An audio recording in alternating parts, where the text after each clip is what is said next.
এখন শীত শেষের দিকে, একটু একটু শীত ছিল তখনও। আমরা গিয়েছিলাম আমাদের খালামণির বাড়িতে বেড়াতে। ভালোই কাটছিল সবকিছু, কিন্তু মানুষ আবার বেশি খুশি থাকলে দুঃখ আসতে সময় লাগে না, তেমনই হলো। আমার খালাতো ভাইকে সন্ধ্যার সময় দোকানে পাঠানো হয়েছে আমাদের জন্য নাস্তা আনতে। খালাতো ভাই তখন ষষ্ঠ শ্রেণীতে পড়ে, বেশ ছোট সে। খালামণি তাকে বলেছে পুরি আনতে আমাদের জন্য।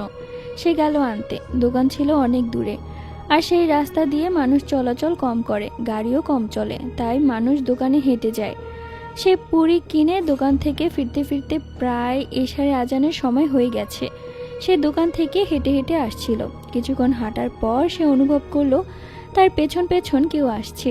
সে ভয় নিয়ে হাঁটছে আর কৌতূহলী হয়ে উঠছে, কেউ কি পেছনে আছে নাকি কোনো মানুষ নেই। নির্জন রাস্তায় শুধু অন্ধকার আর অন্ধকার। হাতে টর্চ লাইট ছিল শুধু।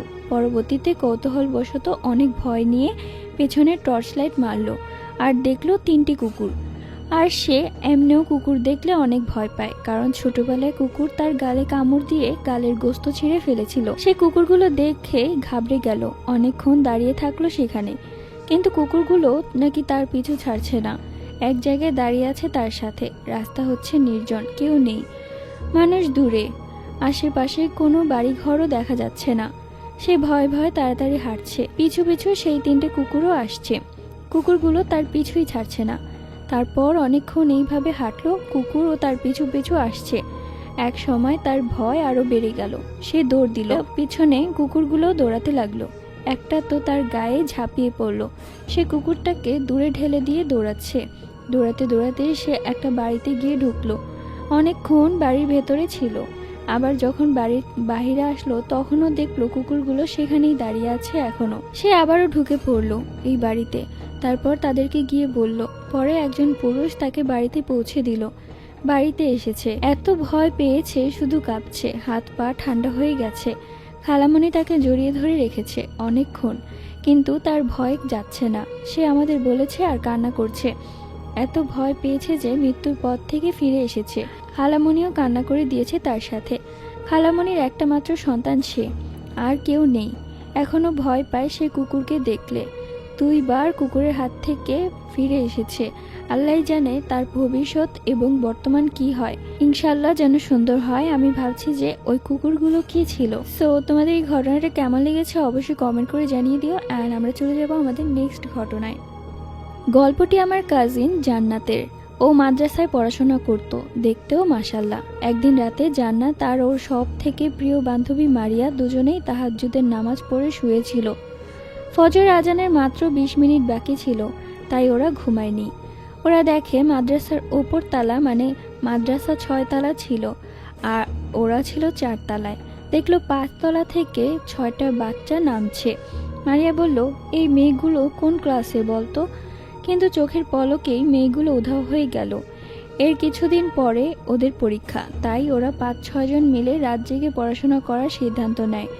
ওরা সিঁড়িতে বসে পড়ছিল, কিন্তু হঠাৎ ওইখানে লাইব্রেরিতে ভেতর থেকে কেউ দরজা ধাক্কা দিতে থাকে। সবাই অবাক হয়ে যায়, কে দরজা ধাক্কা দিচ্ছে। এর মধ্যে ওপরের সিঁড়িতে কারো আওয়াজ শোনা যায়।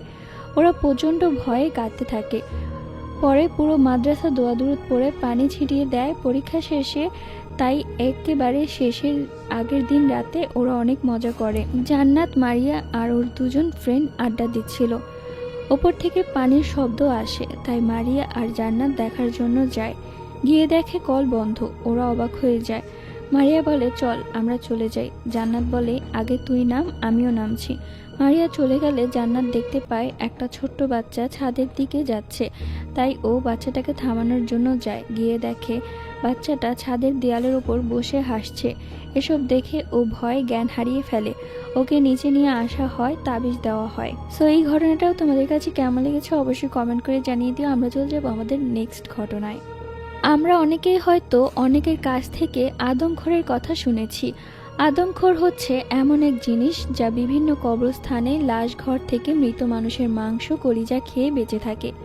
আমরা জানি যে শহরাঞ্চলের তুলনায় সাধারণত গ্রামাঞ্চলে নিরিবিলি পরিবেশে অলৌকিক ঘটনা সবচেয়ে বেশি ঘটে থাকে।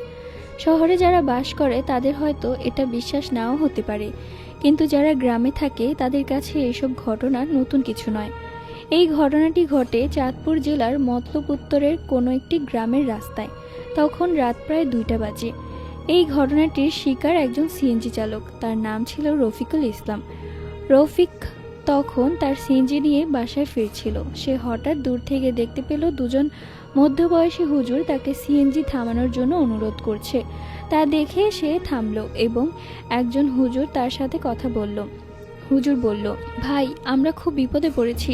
তখন রফিক বলল, আপনাদের কি হয়েছে জানতে পারি? হুজুর বলল, সামনে আমাদের এক বন্ধু লাশ নিয়ে দাঁড়িয়ে আছে।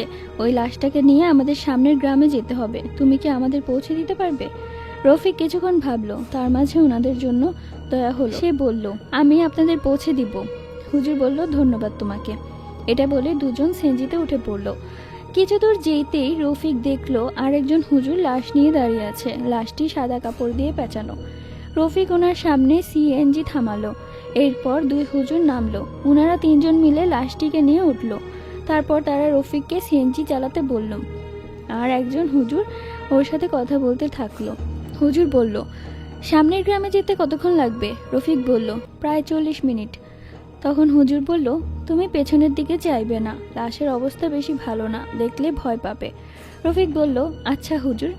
তারপর রফিক সিএনজি চালাতে শুরু করলো, কিন্তু সে লাশ দেখার আকর্ষণ অনুভব করলো। সে সাহস পেল না।